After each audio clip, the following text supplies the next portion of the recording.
All right, guys, here we go. First video for your midterm exam questions. And the place that you're going to start is with goal setting. So question number one is going to have 5 different pieces. And the first piece is a simple question. Why is it important for a student to set goals? That's it. Why is it important? And I want you to really think about this and think about what I'm about to say. Please do not write, "It is important to set goals," because goals are important. I am aware that goals are important, and not to be snarky funny, but there's almost always a response like that, and you're answering the question by repeating the question, so you're not really answering the question. What I'd like for you to think about is how goals provide someone with a sense of purpose. They give you a sense of direction. They create a path for you. They make it clear what you're trying to accomplish. Think about those kinds of statements or that kind of language and why we would bother to set goals. And that's what I want you to write on your midterm for that question. The next question is going to be, what are 4 goals that this student could set? So remember in the last video I said that you're going to get a student scenario. Let's say her name is Sarah.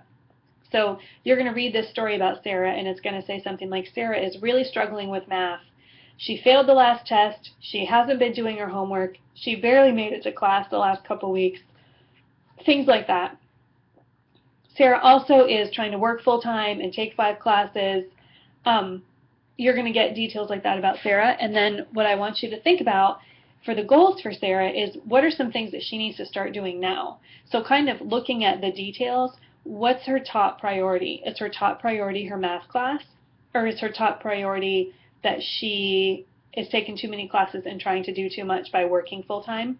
You're going to have a chance to come up with 4 things that are top priority. So that's going to be your first list.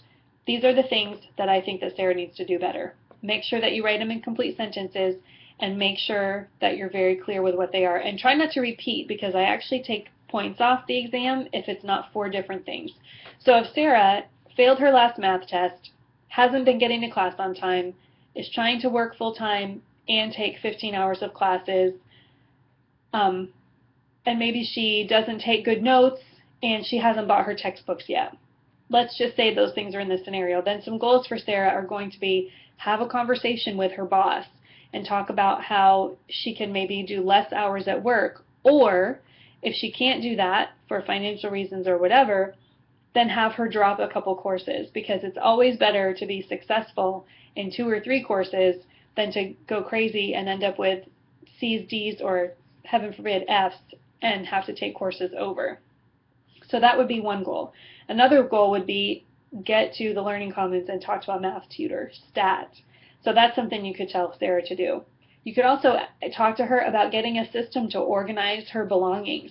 She needs a folder, she needs a binder, something to keep her stuff together.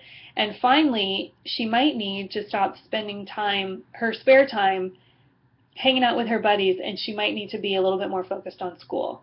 Maybe this case study says that she hangs out with her friends 5 nights a week, and maybe Sarah needs to make it a goal that she's only hanging out with her friends twice a week and doing homework the other 3 nights.